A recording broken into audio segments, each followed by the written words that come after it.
warahmatullahi wabarakatuh. Waalaikumsalam warahmatullahi wabarakatuh. Selamat siang, alhamdulillahirrahmanirrahim. Puji syukur atas kehadiran Allah Subhanahu wa Ta'ala, atas nikmat, rahmat, dan berkahnya sehingga kita bisa berjumpa pada siang hari ini. Baik, sebelumnya saya ingin menyapa sahabat dan rekanita yang hadir di sini. Apa kabar sahabat-sahabat semua? Alhamdulillah baik ya. Semoga senantiasa diberikan nikmat kesehatan dan yang sakit juga diberi kesembuhan. Amin amin. Tetap jaga jarak, protokol kesehatan, dan mudah-mudahan pada siang hari ini mendapatkan barokah. Amin amin. Ya, berjumpa kembali dengan saya Dwiana Wijaya dalam acara ngaji bareng Fatayat yang tentunya tidak lain tidak bukan diselenggarakan oleh pimpinan anak cabang Fatayat Nahdlatul Ulama Kecamatan Kajuran.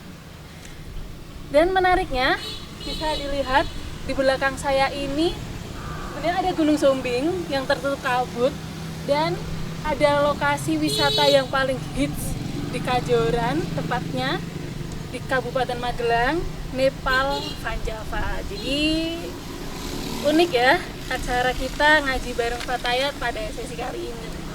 Dan tema ngaji bareng Fatayat kali ini cukup menarik. Kita akan ngobrol santai tentang Aswaja Nahdlatul Ulama. Ngobrol guyon dan agama yang akan diulas bersama tamu keistimewaan saya. Beliau Ketua Tanfidiyah MWC NU Kecamatan Kajuran, juga pengasuh Pondok Pesantren Yahdul Muta'alim Bambu Sari Kajuran, Magelang, Jawa Tengah, Pak Mizan. Ya. Assalamualaikum Pak Yai. Waalaikumsalam warahmatullahi wabarakatuh. Sehat pangestu nggih? Alhamdulillah. Lemu-lemu kuru-kuru. Pak Yai, ini selama pandemi kayak gini nih, kegiatan ngaji di pondok pesantren tuh seperti apa? Apakah terhambat ataukah ada? Alhamdulillah. Gimana? Tadi saya tidak perlu mengulang dari jenengan untuk pengenalan, mungkin sudah cukup. Untuk kondisi saat ini alhamdulillah di semua pesantren, bukan di tempat kami saja, bisa melaksanakan aktivitas. Karena di pondok pesantren itu ketika sudah masuk melalui proses karantina di rumah, karantina di pondok, otomatis sudah seakan-akan hidup di rumah. Maka kegiatan pun bisa berjalan dengan lancar, aktivitas biasa, tapi semua tetap menggunakan kehidupan model new normal, kesehatan tetap dijaga, aktivitas kita barengi dengan olahraga dan sebagainya. Karena itu sebenarnya memang sudah syariat kita bahwa riyadatul nafsi juga ada riyadatul badan. Ada riyadhah itu kan namanya prihatin. Ada riyadatul nafsi berarti yang kaitannya dengan puasa, sholat malam dan sebagainya. Ada riyadatul badan yang disebut dengan olahraga. Kita menggunakan itu alhamdulillah. Pondok santri di pondok sehat juga aktivitas sudah biasa. Itu dukungan dari semua elemen termasuk pemerintah setempat. Kami selalu dibantu oleh kesehatan khususnya Puskesmas. Jadi kami juga nyaman dalam melaksanakan aktivitas itu di pondok. Jadi mohon maaf untuk hari ini mungkin ada seorang bapak ibu yang merasa tidak nyaman dengan putranya, masukkan saja di pondok, insya Allah nyaman. Karena di sana ada pemantauan. Gitu. Salut. Ya. Jadi nggak khawatir ya kalau misal masuk di pondok pesantren, ya, kondisi pandemi seperti itu yang khawatir biasanya yang belum masuk.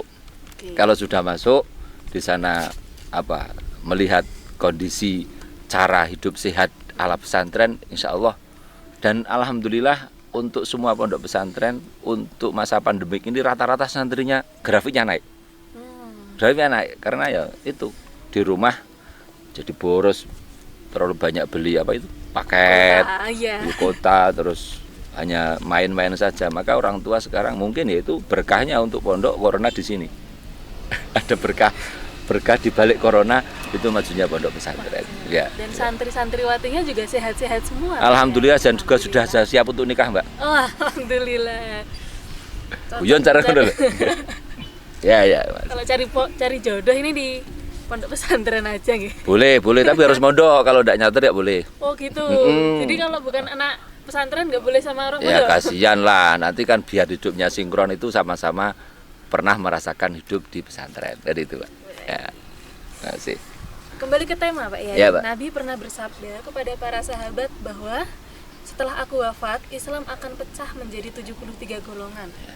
Dan hanya satu yang akan masuk surga, yaitu Ahlu Sunnah wal Jamaah. Nah, di Indonesia sepertinya tidak hanya NU yang mengajarkan ajaran aswaja, tetapi banyak ormas-ormas Islam lainnya.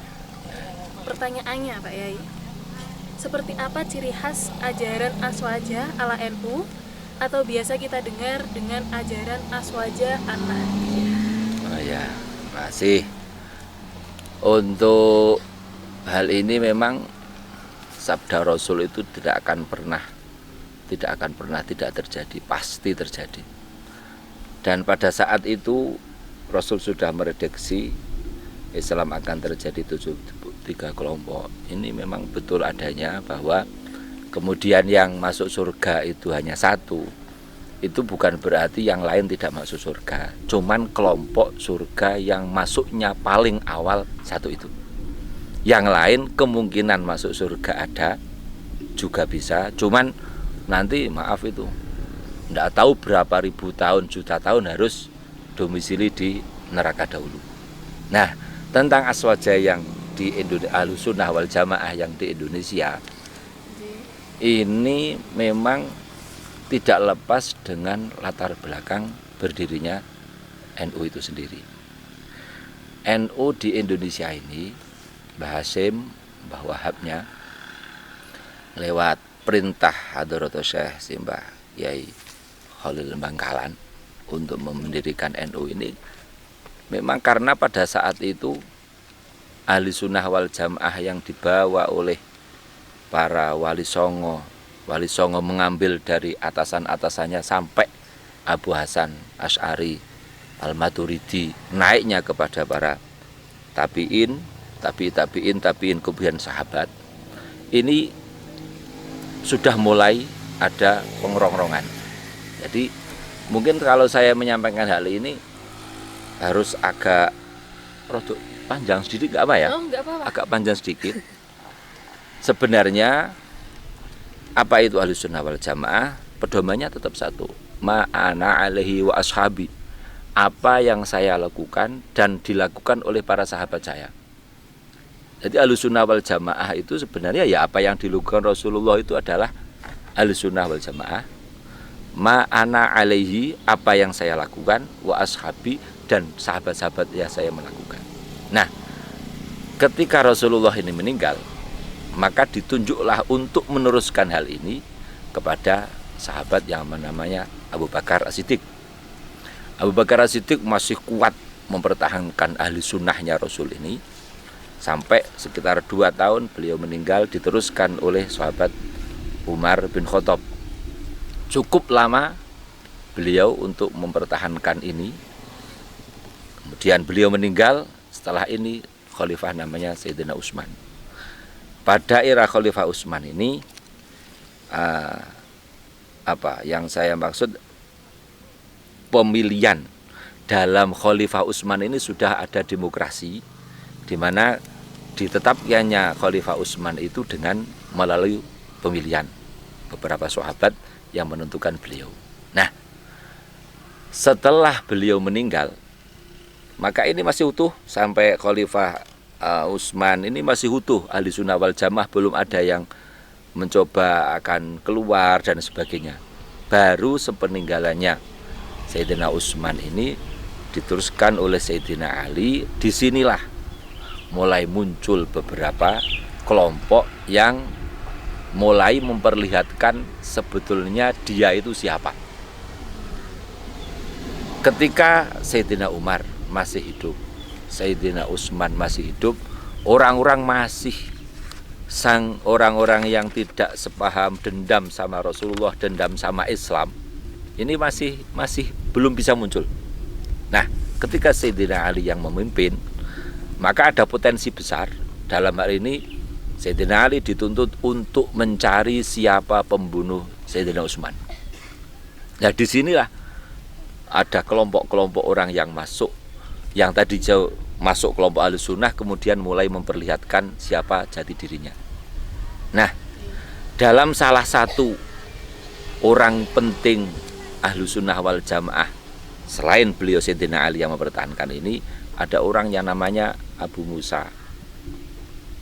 Itu salah satu sahabat ini yang masih setia sekali dengan mengikuti jejak Sayyidina Ali. Jadi Sayyidina Ali itu salah satu orang yang diklaim oleh Rasulullah pasti masuk surga. Berarti langkahnya Sayyidina Ali apapun itu pasti benar adanya, ya. Tidak mungkin diklaim oleh Rasulullah masuk surga kok kebijakannya salah, kan tidak mungkin. Nah, di saat itu sudah banyak yang keluar dari kelompok Ali. Ada Murji'ah, ada apa itu namanya, kelompok Syiah dan sebagainya. Ini sempalan dari Ahli Sunnah wal Jamaah pada saat itu. Sayangnya orang-orang waktu itu kan apa yang terjadi, Sayyidina Ali pun matinya, meninggalnya dibunuh oleh sahabatnya sendiri. Dia apa? Keluar, yang mana Khawarij, keluar dari kelompoknya Sayyidina Ali, kemudian menjadikan Sayyidina Ali itu adalah orang kafir. Kafir, Ali itu kafir. Maka apa? Dianggap membunuh Sayyidina Ali adalah berjasa. Siapa dia? Dia adalah hafizul Quran. Jadi kalau ada hari ini orang yang hafal Quran memusyrikkan, mengkafirkan kita, itu adalah kelompoknya dia yang punya keturunan sampai hari ini. Sayangnya, Masya Allah, kelompok sempalan-sempalan dari Sayyidina Ali dulu ini yang keluar, ini juga ikut datang ke Indonesia. Jadi Ahlus Sunnah wal Jamaah yang murni adalah yang dibawa Sayyidina Ali. Terus orang-orang yang keluar dari Sayyidina Ali ini adalah disebut kelompok yang tadi 72 kelompok itu. Banyak sekali 72. Nah, alhamdulillah NU Ahlus Sunnah wal Jamaah yang dipegang oleh NU ini terus mata rantainya, sanadnya sampai Sayyidina Ali. Siapapun ulama kita pasti mempunyai, apalagi ulama NU ya, Mbah Hasyim, ada generasi seterusnya, ini pasti sampai Sayyidina Ali, sampai Rasulullah. Ini yang klaim kita bahwa Ahlus Sunnah wal Jamaah kita itu yang asli. Salah satu contoh kecil, mengapa kita bisa berani mengatakan Ahlus Sunnah wal Jamaah murni milik kita. Ini salah satu sempalannya orang ini sudah biasa mengkafirkan Abu Bakar. Kesempalannya ini mengatakan Umar itu ghosab dan seterusnya. Sementara orang yang di bawah Sayyidina Ali tidak ada satupun yang menganggap Khalifah 4 itu yang salah. Nah, ini yang kelebihan dari kita. Maka dari kita sampai hari ini NU khas. Nah, ciri khasnya itu nanti diteruskan dengan apa? Namanya akidah kita sebut wujud qidam baqo. Itu loh, yang biasa dibuat apa? Ujian. Namanya kitabnya ujian itu namanya Aqidatul Awam. Nah, maka di NU kan pasti di musola masjid ada pujian, yang pujiannya yaitulah pujian kita, Aqidatul Awam Ahli Sunnah wal Jamaah, itu dari sisi tauhidnya. Orang-orang yang di luar NU An-Nahdiyah, Ahlus Sunnah wal Jamaah Nahdiyah pasti tidak suka dengan ini. Ya, ciri khasnya kalau masih cinta itu, insya Allah Ahlus Sunnah wal Jamaah asli. Kalau sudah cinta, tidak cinta lagi, tidak senang lagi dengan itu bisa dipastikan dia adalah bukan Ahlus Sunnah wal Jamaah generasi dari Sayyidina Ali. Itu mungkin gambaran awal begitu. Jadi golongan-golongan yang mengkafir-kafirkan itu tuh sebenarnya sempalan dari rasa Sayyidina Ali. Sudah banyak yang bunuh Sayyidina Ali saja juga. Orang-orangnya Sayyidina Ali sendiri menganggap Sayyidina Ali itu salah. Tidak memandang beliau menantu Rasulullah, tidak memandang dia punya jabatan khalifah generasi dari Sayyidina Utsman, tidak dipandang. Pokoknya Ali salah, bunuh. Yang lebih ironis, dia tidak dibunuh, kan setelah membunuh kan dibunuh, namanya kisos. Dia itu minta, tolong saya dibunuh dengan pelan, agar saya bisa merasakan sakitnya dibunuh dan saya akan lebih mendapat pahala lebih banyak. Tidak mau dipenggal. Saking menganggap apa Sayyidina Ali sangat salah. Ini adalah seni dari. Nah, sampai sekarang maka jangan merasa apa kaget ketika melihat orang perilaku kita dianggap salah, kafir, musyrik dan sebagainya. Nah, itu Ahlussunnah wal Jamaah, ciri khas kita dari NU. Nah, itu mungkin dulu itu. Menarik ya, sejarah panjang dari Ahlussunnah wal Jamaah. Itu secara ringkas. Secara ringkasnya. Ya. Dan yang menjadi ciri khas ala NU mungkin amaliyah. Oh ya. Kalau amaliyah mungkin di wilayah kita itu yang amaliyah ya. Amaliyah itu kita bisa menggunakan yang namanya di NU, yang digunakan aswaja NU itu ada prinsip tawasud, tawazun dan tasamuh. Udah tuh waktunya tidak mungkin kita menerangkan.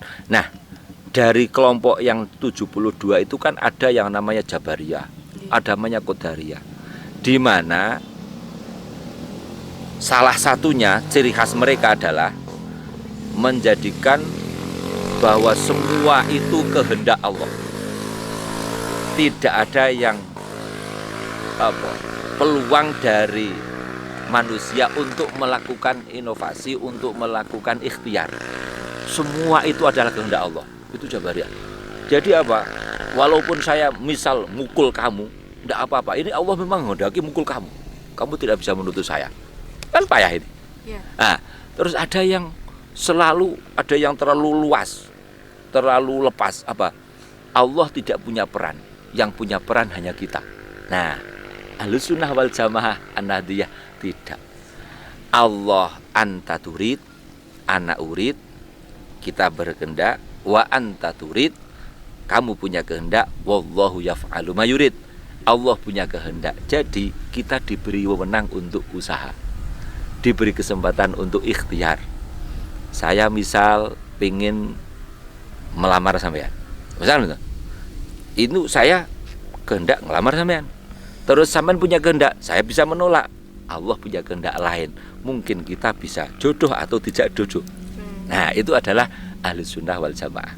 Jadi kalau menggunakan yang metode itu, selain Ahlussunnah wal Jamaah Nahdiyah, bisa jadi tidak ada orang yang punya istri karena tidak bisa melamar. Ora dilamar apa bojone le toko dhewe. Ya, ada seperti itu. Ana urid, saya keinginan, wa anta turid, kamu juga punya keinginan, tapi keputusan wallahu yaf'alu ma yurid. Itu ranah kita, ada kesempatan untuk ikhtiar. Manusia juga mempunyai peran. Iya, ada. Katanya apa? Mayyamal su'an yuja, barang siapa beramal jelek. Kalau Allah itu sudah tidak memberi peluang, yang mengapain? Ada sayembara barang siapa beramal dan sebagainya.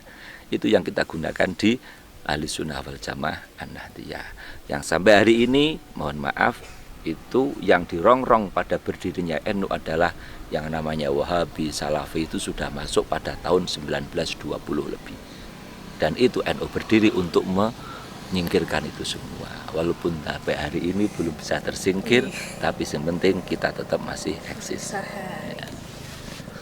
Ya. Tambah sedikit, mengapa kita mengatakan benar? Atau kita mengklaim bahwa Ahlussunnah wal Jamaah yang kita anut itu adalah benar. Ini kan ada firman, ada sabda Rasulullah yang memang menjadi ciri khas apa? Alaikum bil jamaah. Satu, kedua, alaikum bisawadil a'dham.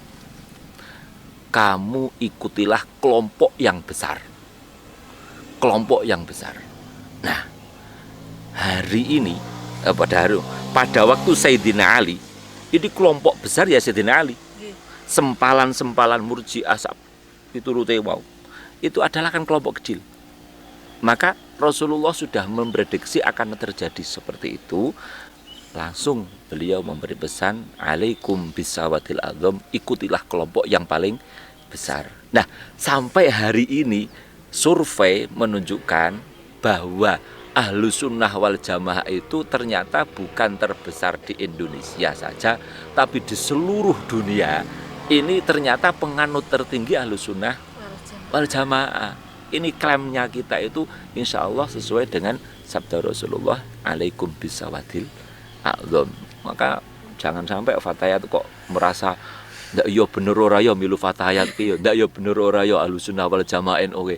Ini mungkin terlalu banyak terprovokasi oleh apa medsos dan sebagainya. Nah, ini yang paling penting.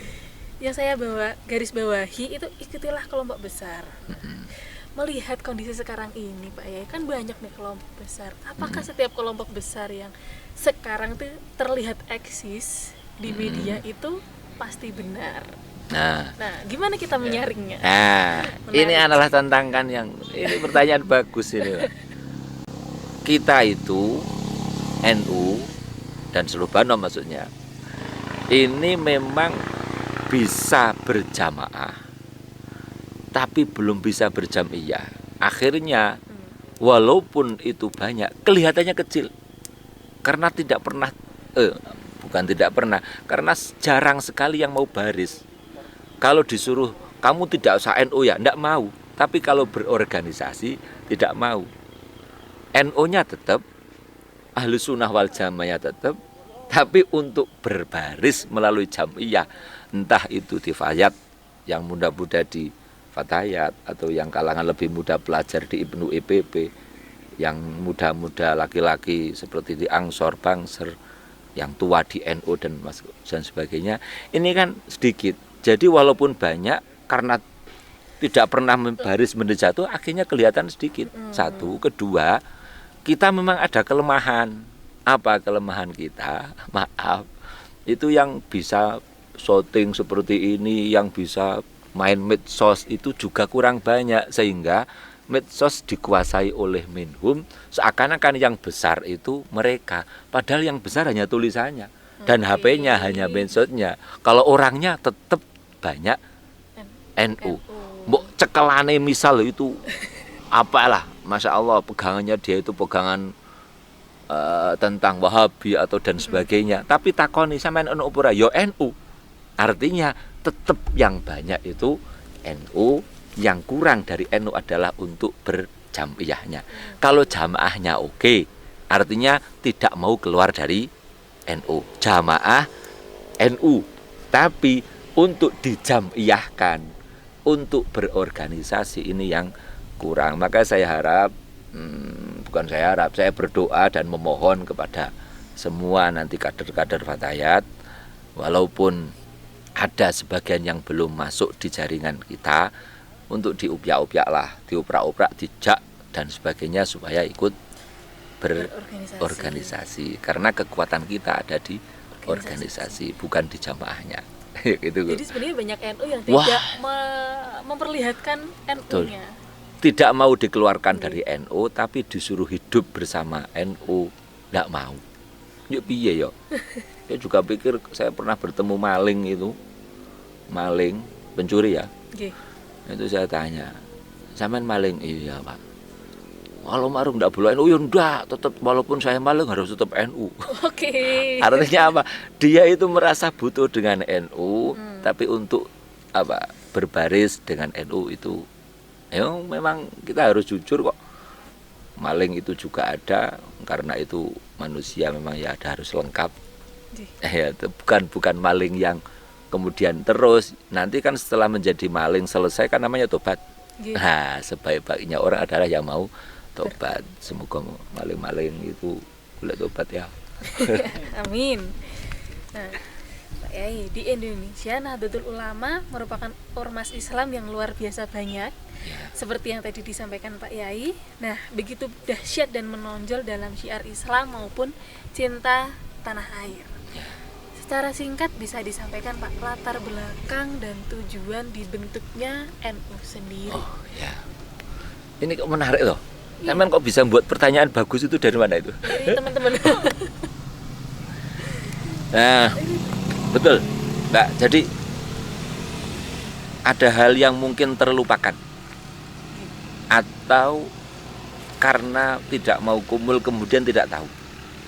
Maka saya terima kasih dengan kesempatan ini, saya sebagai di NU atas nama MBC sangat terima kasih. Mungkin hal ini sangat bermanfaat untuk kita semua, khususnya warga NU, bahwa NU berdiri itu yang menjadi tujuan utama satu adalah mempertahankan Ahlussunnah wal Jamaah tadi.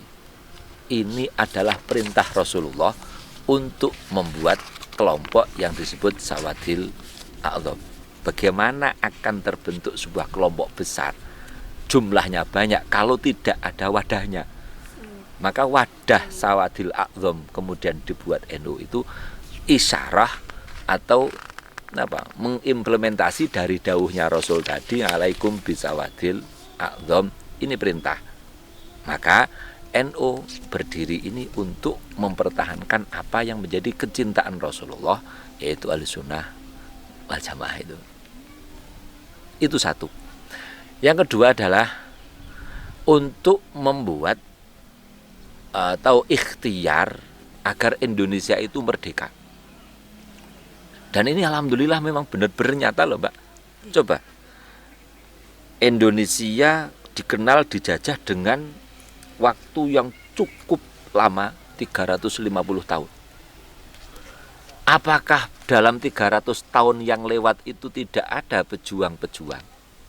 Apakah tidak ada pahlawan-pahlawan yang mampu mengusir penjajah?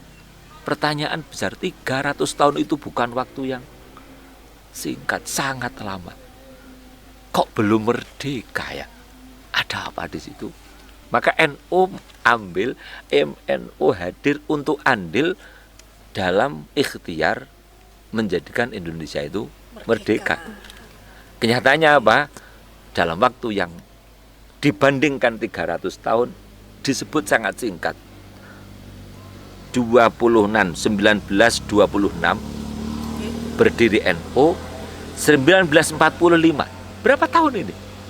Dibandingkan dengan 300 yang silam ini kan prosentasenya kan luar biasa ini. Berapa tahun itu? 45 dikurangi 26. 45 dikurangi 26. Berapa? Oh, 19. 19. 45 dikurangi 26. Nah, 9. Ya, 19. Oke. Hanya Kurang lebih waktu. 19 tahun. Hanya waktu 19 tahun setelah NU berdiri, Indonesia bisa merdeka. Yang 300 tahun itu bagaimana? Nah, inilah NU alhamdulillah berhasil.